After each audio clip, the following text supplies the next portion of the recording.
આ દુહામાં વાત કરી ને કે આપડા ઈ આપડા, આ બધા બેઠ્યા છે ને એ આપડા છે. વિચારો કદાચ અલગ હોઈ શકે, પણ ત્યારે આપણા મનભેદ અલગ ન થાય, એના માટેનો આ કાર્ય છે.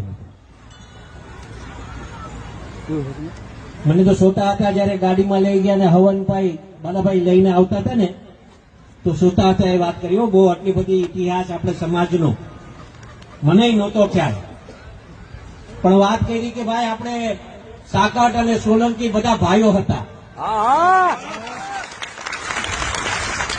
અને હાણાના ડુંગરે ભેગા થયા તો કે હાણાના ડુંગરે શંખ વગાડ્યો, ત્યાં સાકટો થયા અને સોલંકી ભાઈઓ અલગ થયા. આ બે ભાઈઓમાંથી પરિવાર છે. અને હમણાં અહીંયા સ્ટેજ પર બેઠો તો મને પાછી બીજી વાત જાણવા મળી કે ભાઈ પછી ઈ બે ભાઈઓમાં પાછા બે ભાઈઓ થયા. બાબરકોટમાં સાકટ અલગ થયા, ઈ હાણા ડુંગર વાળા, અને આ ભેરાઈમાં સાકટ અલગ થયા, ઈ ભેરાઈ માતાજીને પૂજે છે. મેં કીધું હવે બીજા વધારતા નહીં.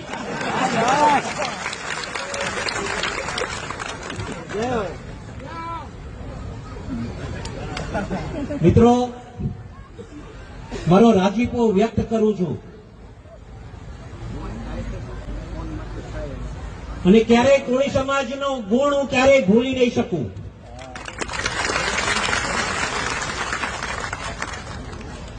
ક્યાંક ક્યાંક આપણે ખબર પડતી હોય કે કોળી સમાજ પર અન્યાય થઈ રહ્યો છે, ત્યારે એને ન્યાય અપાવવાના પ્રયત્નો અમારા થકી થઈ રહ્યા છે.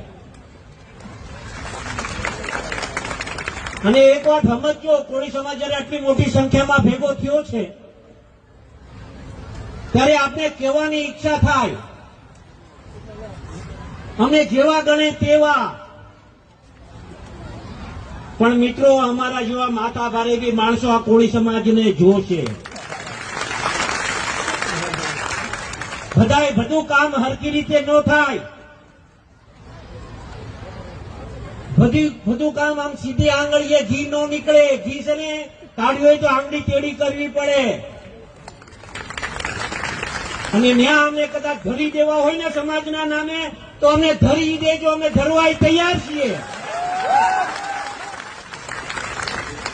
અને હું કામ? કેમ કે અમે જે કાંઈ છીએ એમાં સૌથી મોટો કોકનો ફાળો હોય તો એ કોળી સમાજનો ફાળો છે. મિત્ર, એના માટે અમે ધરવાય તૈયાર છીએ. યુવાનો બેઠા છે, અને હવે યુવાનોને હાકલ કરીએ કે હવે વધો આગળ. મિત્રો, અમારી તો ઉંમર થતી જાય છે, પણ કોળી સમાજમાં યુવાનોની ખાસ જરૂર છે. એમાં આગળ વધો.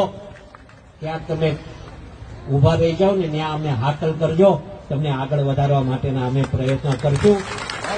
આપણો ઋણ ક્યારેય નહીં ભૂલી શકું. માતાજીએ બસ પ્રાર્થના કરીએ દિન પ્રતિદિન આપણા સમાજની પ્રગતિ થાય. આપણા